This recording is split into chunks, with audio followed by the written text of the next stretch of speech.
everyone, and welcome to our webinar today. We are here with Hellenic. We are going to have a weekly webinar talking about really important subjects for business. Hellenic, she will introduce herself. She will do it much better. Hello, Hellenic. How are you? Hello, Gemma. Very happy to be here. Hi, everyone watching. Thank you very much for inviting me and collaborating with me to bring this to people. I think it's going to be very exciting. Yeah, thank you, Hellenic, for being here. I'm happy to have you here. And how is everything there in Cyprus? Everything good? Yeah, Cyprus has been nice and sunny today, and we've had some weird weather, I'm sure, like many places in the world, but it's a really great day, and I'm happy to be here near the sea. Yeah, I can imagine. I'm jealous because I'm in the Netherlands and here is really cold. But well, what can I Yeah, say? I believe it was snowing, so yeah, it was Yeah, it was yesterday. a nice change of weather. You have the snow and I have the sun. Yeah. Yes. Well, we had everything, in the Netherlands. It was sunny in the morning, then it was snowing, then it was raining, then windy, sunny again. So we have everything. And well. So, Yeah. well, Lenny, can you tell a little about your background so then the people know why we are doing this Yes, together sure. and what can you bring to the table? Yes, I think it's always lovely to collaborate with people that have a similar passion for their work. And of course, for me, I'm in a very different field to you, Gem, and I love what you're doing because I always need people like you and I always listen to people like you in my career. But as a clinical psychologist for 23 years, I ran a practice and was really understanding many things about human behavior, learning a lot about myself, about what makes people more productive, how can we be happier, what makes us more successful, what is success really. And after the experience, I realized it's really important to understand the deeper areas of the mind, so I went into some research on neuroscience and really became a lot more aware of performance and productivity. And so now I call myself a peak performance strategist, and I help all kinds of people really reach their best version of themselves. But more than this is to actually support people to become really powerful leaders in whatever space of work they're busy in, because we have to lead our own lives. First of all, we have to be our own self-led people. And then many people influence everyone else, even if it's your family or your partner or maybe a whole big organization. So now I'm really interested in supporting leaders develop the skills and the wisdom that's needed for this uncertain time in history that we're all facing. And of course, it's such an interesting time for everybody now, also because we are all in a lot of uncertainty, and technology is one of our amazing tools that we have.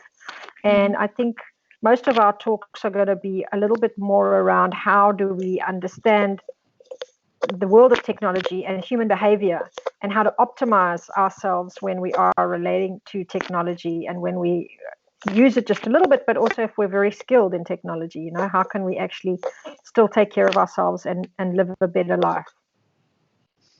So really interesting and really needed what you do Yeah, yeah, in most I of those think so. days. And Yes. it's a nice connection with you then, because we also have such different expertise areas and we can learn also a lot from each other. So I recommend that to all of you out there listening. Collaborate with people that do something very different to you also, as well as people that do something really similar, because it's a good way to keep yourself fresh and learning new things. Very important skill for us to learn. Yeah, and move forward because then sometimes there are things that you don't do by yourself, but if you do it with someone, then you do it and you can create great things. Collaborate. Yeah, exactly. Totally You agree. learn a lot about yourself and about what's valuable that you can offer, and I think it's very important for us to keep looking at ways to feel the positive things in life, because there are lots of things that are very challenging right now. So it's good to collaborate with people. You get some energy, get some support, and keep developing yourself. True. And today we're going to talk about work-life balance. So every week we are going to talk about one subject, but as Eleni said, all of them are going to be related. Some of them more for the psychological part, some of them more for the marketing and communication. So then it's going to be a combination, but today is work-life balance. And Hellenic is the expert here.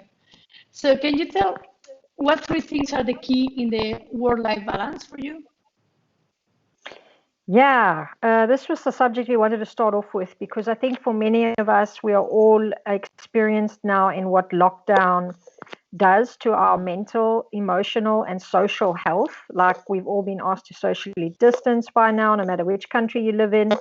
We've been wearing masks, sometimes full time in some places. And of course, when it Yes. comes to really balancing your life and your work, there's so many things we have to manage. And now, when we are working and living in the same place, this is even more complicated. For some people, it's very convenient and it might be comfortable, but there does come a Mhm. time, no matter who you are, where it's maddening. And I think that's very normal and natural. So, what's very important for us in life work balance is to keep our minds very properly stimulated and properly relaxed. And we need to do both of those things. The other thing is to make sure that your heart is happy and that your heart is also relaxed. So we talk about heart rate and we talk about relaxed heart rate. So that's when your heart is beating regularly and happily. And there's certain thoughts you think, certain feelings you feel, and certain things you do that can make your heart race happily or not so Yes. happily. And then many things that you also end up doing that can actually make your heart really sore. And if you do too many of those things over time, of course, you can get an illness and you can actually be very sick. So in your heart. So it's really important to take care of the heart health as well. The last one I want to talk about is the stomach. There's a lot of new science now about the gut, the intestine, Yes. and how connected actually the gut is to the mind, to the brain. And then, of course, the brain is also then connected to the heart. So, when it comes to gut health, we have to be very careful what we put in our bodies because there's a lot of processed food in the world. There's a lot of water that's not optimal, it's not in the best condition, which means we can't filtrate our kidneys properly and we can't hydrate the body properly. When we're very stressed, the brain actually needs a lot more water. So we have to consider that all these three things I just mentioned work together because we actually have now also some neuroscience pointing to the fact that when your heart and your head are working together and they are grateful, when you're thinking that you're lucky or thankful about something and in your heart you feel appreciation, you have what's called coherence, heart and head coherence. Mhm. And this means that you are in the zone of a more relaxed state. So, as many things around you now that you might be wanting to complain about, I want to encourage you to rather start to think about all the things that you are grateful for. I know many of you know about gratefulness already, but I'm now giving you the science on why it's important for your life work balance. Because if you don't pass enough of this through your body every day, your heart and your head disconnect and they get unhappy, basically. Your heart gets So, unhappy and your mind gets stressed. So you kind of go into this like what we call in psychology the beta brainwave frequency, which is too much thinking, can often be a lot of anxiety, and can be very distressing. So we have to manage that in life, especially in times where there's uncertainty, when you don't know what is expected of you from work, or when someone's really unhappy in your house. Many things affect our mhm. mental stability and our emotional stability. But now, when I explain also that the brain is connected to the gut, you can see then that all of these are working together all the time because we have certain gray cells in the brain. We call it gray matter.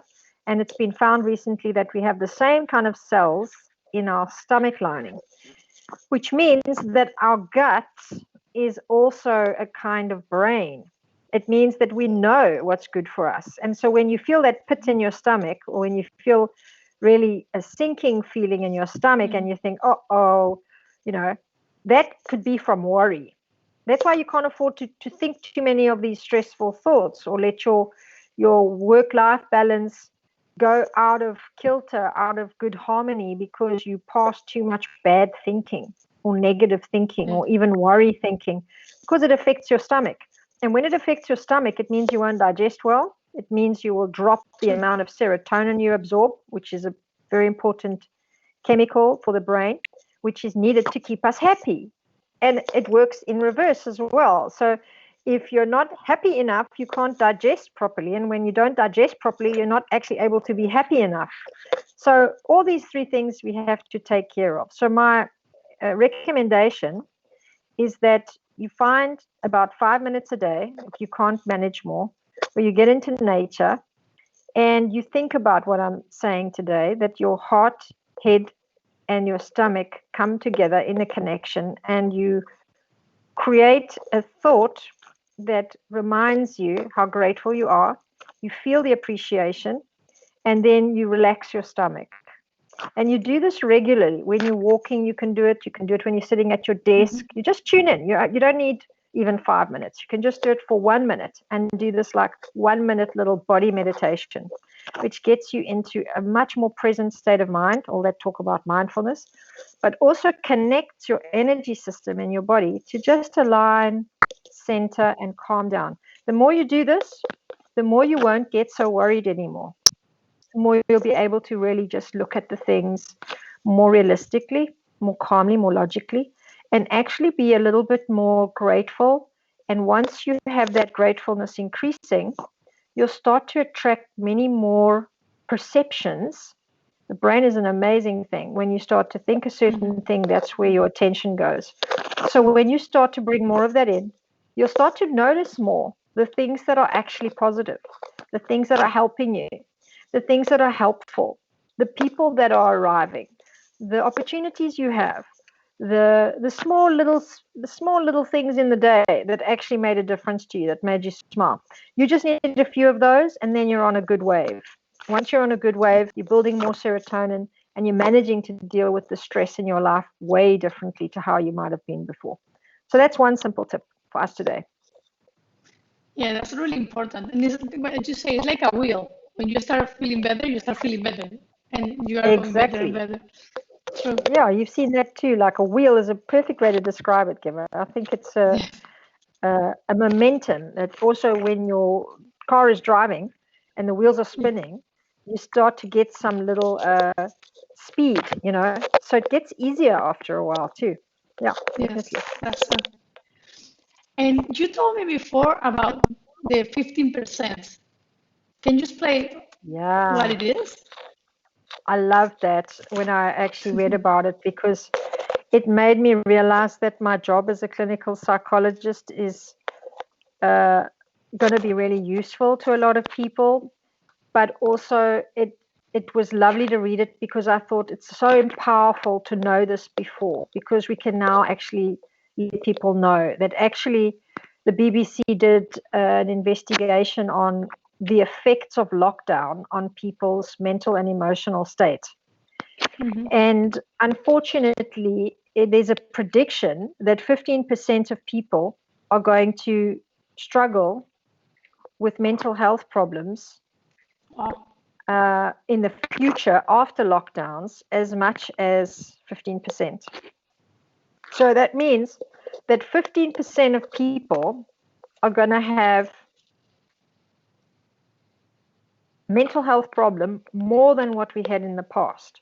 So it means mental health and emotional health problems are increasing by 15% after lockdowns are finished.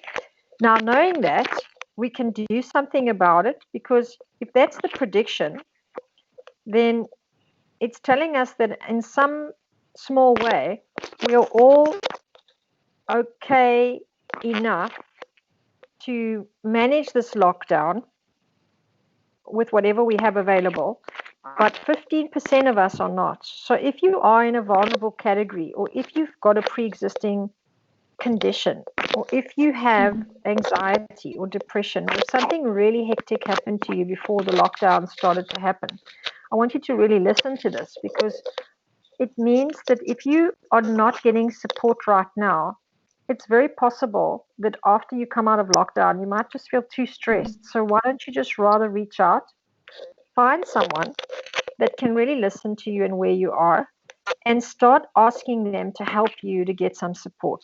That's my first piece of advice to anybody that has a pre-existing condition or had something really stressful, traumatic happen before all of this has been going on. And by that, I mean in February, January of last year, 2020, if you were struggling with something, and or something started to happen in your personal life that made you struggle over and beyond everything that's been going on in the world, this is definitely something to think about doing, is reaching out for some help. Whatever the reasons are that you haven't done it, doesn't really matter. What matters is actually doing it now.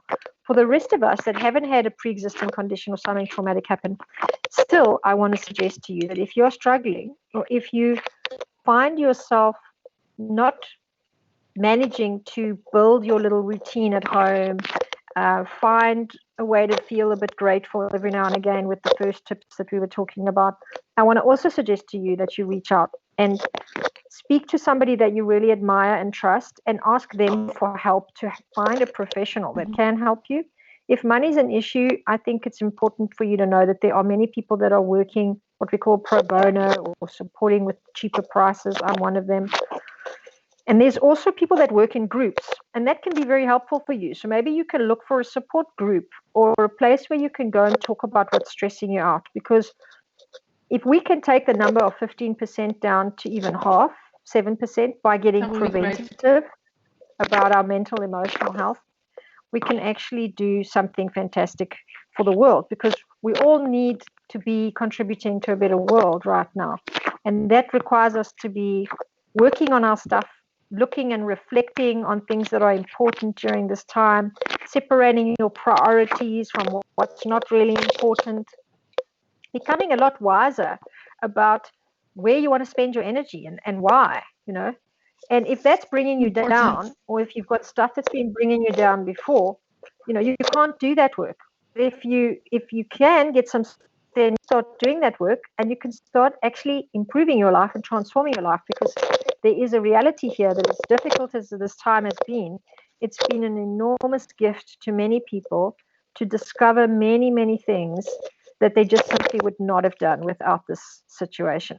So that's the 15%. And I'll just add to it by saying that, in fact, when the last epidemic of the SARS breakout happened, there was also some research done which showed that people were really struggling because of it. And a lot of people over a certain age group, over 60 in fact, were taking their own lives. And they were very shocked by that whole situation. And that was as much as 30%. So we know that these kind of world epidemics and world pandemic like we're in now, they have an impact on our psychological state. And there are people out there that can help you with that, So if you are one of those vulnerable people, please take responsibility for it and know that there's help for you, and you don't have to do it alone. And of course, if you hear this message, you also know that it's normal to feel stressed out and to be feeling like you're boxed in and you're not yourself, normally. But if it's going on too long and you're not adjusting, then it's great to actually get some help. You don't need to be one of those statistics. Yeah, that's really important advice. And it's important for the people to talk about it, because I know some people that is struggling, but they don't want to talk about it, because it's like, exactly. I don't want to say it. It's important when you have a problem to talk. And at least when you put it out, and it actually helps you. Yeah, and maybe it's not something you want to talk to anybody about. So if you prefer a professional where there's confidentiality, try that. Go online. There's so many places. You can reach out to me. I'll help you find someone. If you find someone you really respect, I'm sure if you look, someone you admire and really respect is not going to think you funny when you share something intimate and personal like this. You could just simply say, I'm really struggling right now and I need some help. That's a good way to start a conversation with anybody that you trust. Don't do it with someone that you're suspicious of or you think doesn't accept you. It's not the right thing for everyone to help us emotionally, but people that we respect, I think it's good to do that. And of course, there are some warning signs. So if you're getting aggressive, if you're very sad, if you can't get out of bed, if you're not eating, if you're eating too much, if you feel very frightened, if you're not sleeping well at night, or if you are hyper stimulating yourself. This is a new thing. If you're online a lot, right, and you're continuously online and you don't feel comfortable without being online, that's also a sign of being what we call hyperstimulated, which is an effect of being hyper anxious.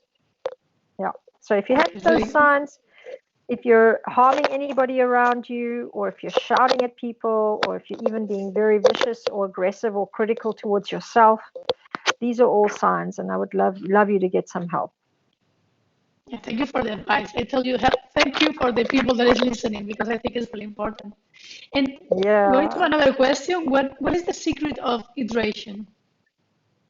Because it's You really know, a lot of important. times, yeah, a lot of times people talk about this last year as a kind of crisis, you know. And when we are in Mhm. whatever kind of situation is similar to the one we've just been through, I think we would all agree that it's nothing like the situation we were just all in. There's been nothing like this on the planet before. You know, even what I just mentioned, the SARS epidemic was an epidemic. This has been a pandemic.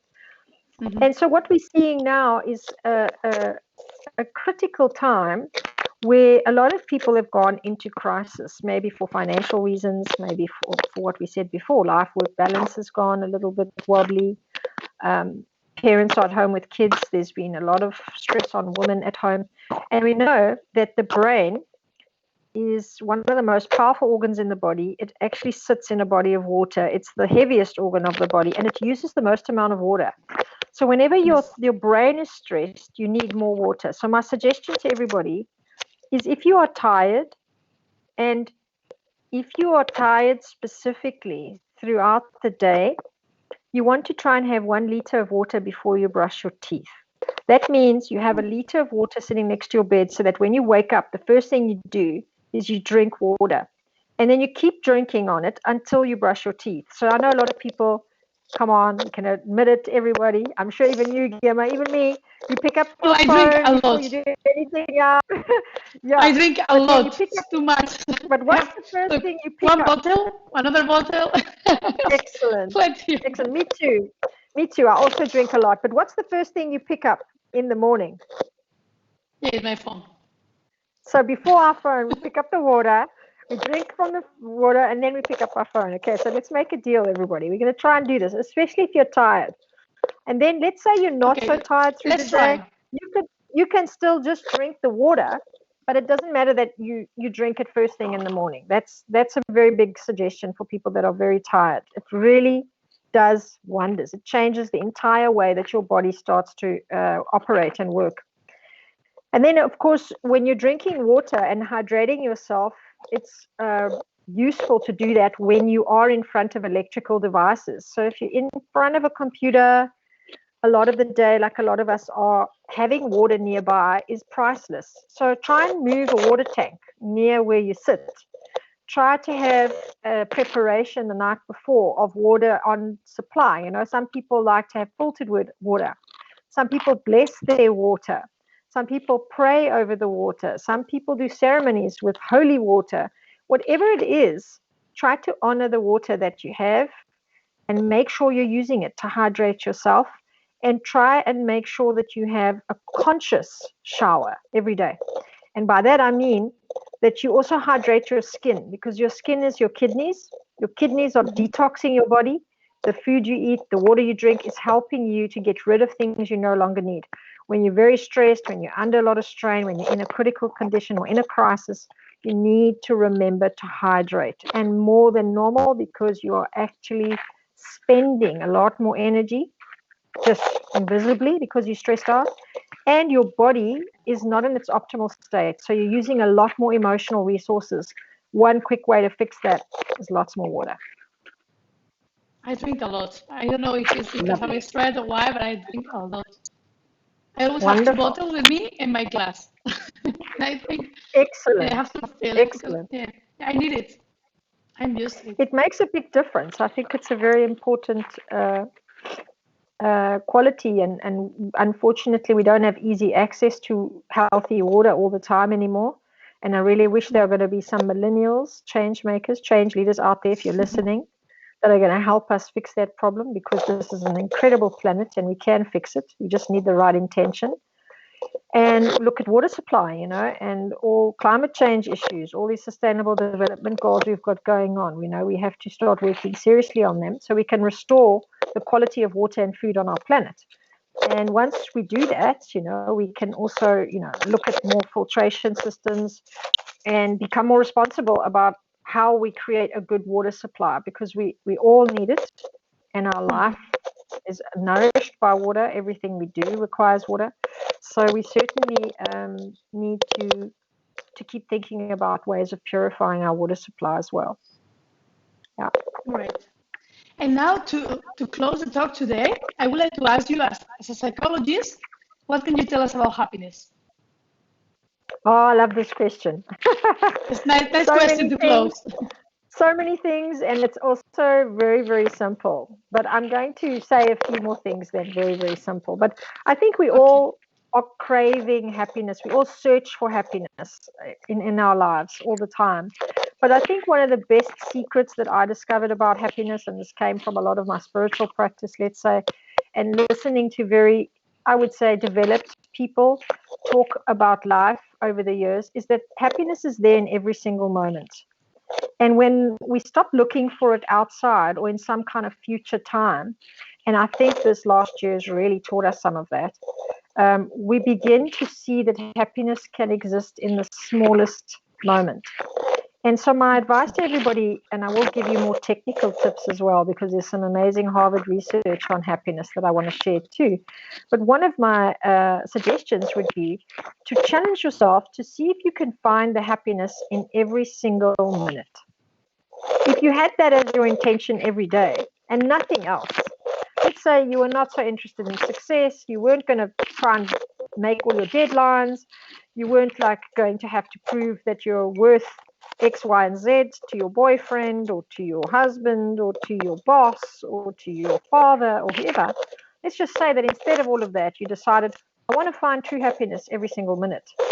Your whole level of attention would change, because then you ask yourself in every moment, what's going to make me really happy right now? And it's not always sitting on the couch watching Netflix. I promise you that. There will come a time where you will realize, and I think we have, haven't we? That staying at home, isn't that cool? Actually, I want to go out. I want to work. I want to work. I want I want to meetings with play. people, I with want to real see my people. friends. Yeah, I want to see real people. I don't just want to be on my device. I mean, can you imagine the teenagers started saying that? So what I Yeah. want to suggest is that you actually also respect that, because there's a very powerful, amazing truth about life, and that it's a gift. Every single second that we breathe, we've seen people lose their breath during this time, is a gift. And if you can find the treasure in this present moment, whatever it might be, it could be that you're eating a nice strawberry. It could be that, your computer is running really well after you did a good clean. It could be that, you got the really nice bread that you always like to get, and it just was freshly baked today. Or, remember what I said about the gratefulness and appreciation. And then I'll tell you one more thing. Coming off devices 30 minutes before you go to bed, actually using your bedtime as a time to go into a higher appreciation of your day is actually a Harvard research quality that changed people's level of happiness. Together with a gratitude journal, what we just discussed, and random acts of kindness. What do I mean? If you start to think every week on a Sunday night, maybe 3 things you'd like to do this week that just are random acts of kindness, you'll start to see that maybe writing an email to someone that you met at high school that you forgot about, but that really inspired you to study what you study now, is a very powerful random act of kindness that switches your life into a different kind of mode. And it's been shown through research that doing these 3 things, there's a few more, but I think for now we'll stay with these 3 things. There's 2 more which we know about: exercise and being able to also be in contact with nature is the 4th and the 5th. But the 3 ones that I think we struggle with are to make sure that we have a very sacred bedtime ritual, that we're not on our phones before we go to sleep, because it changes your whole electrical circuit in your body, and you want to actually use that rather to rest. The second one, as I said, is to really be present and mindful of how grateful you are. So the gratefulness, very, very important. It changes the way the brain is perceiving reality. And the third one, as I just said now, is random acts of kindness. Who can you go and thank? Who can you help across the road? Who can you park your car a little differently for? How can you adjust something you do during the week to accommodate someone else that really is struggling to pick up their kids on time, or whatever it might be? Yes. Those are very important things. So as psychologists, we know that happiness is not something you're fetching from the future. It's something that you have to choose in many different moments. It's also about what you think, what you feel, what you do. And here you have a little guideline of random acts of kindness, staying connected to gratitude, and making sure that you have a sacred bedtime ritual and you're finding the happiness in every single moment. Yeah, that's really good. That's a really nice advice. Let's practice this week, and the next week, and the next week talk, we're gonna start. Before we start talking, next week is going to be about personal branding. But what do you think about the? We can use the first minutes to practice what you say now, to say how it goes for 1 week. Excellent idea. And I think we can all tune back in next Wednesday and we can all think about what we learned every time, because this time we're learning about how to be more mindful of our hydration, our mental, emotional health, how to be happy, and to practice this during the week. And then next time we're going to learn something about personal branding, which is also going to be really exciting to start applying. And we can practice that and come back and also think about what we learned. Yeah, we can do it every week. We talk about the week before and Yeah, how we improve our life. Hey, that's great, exactly. Eleni. I love that. Yeah, it's been fun talking with you today. And I think it's Yes, very useful thank you. information for us to also practice. And I'm looking forward to all the things we're going to learn together from you, Gemma, when I interview you. I'm looking forward to that. Yes, likewise, Eleni. I'm so happy to do these talks. And everyone that is listening, if you want to have any, if you have any question, you can put in the comments, and we will check it not only today, but until the next week, so we can connect and we can reply to you. So thank Excellent. you, Thank you Eleni. so much. Thank you, Eleni, and see you soon. Bye. Okay, lovely. Thanks so much. Bye, everyone. Bye.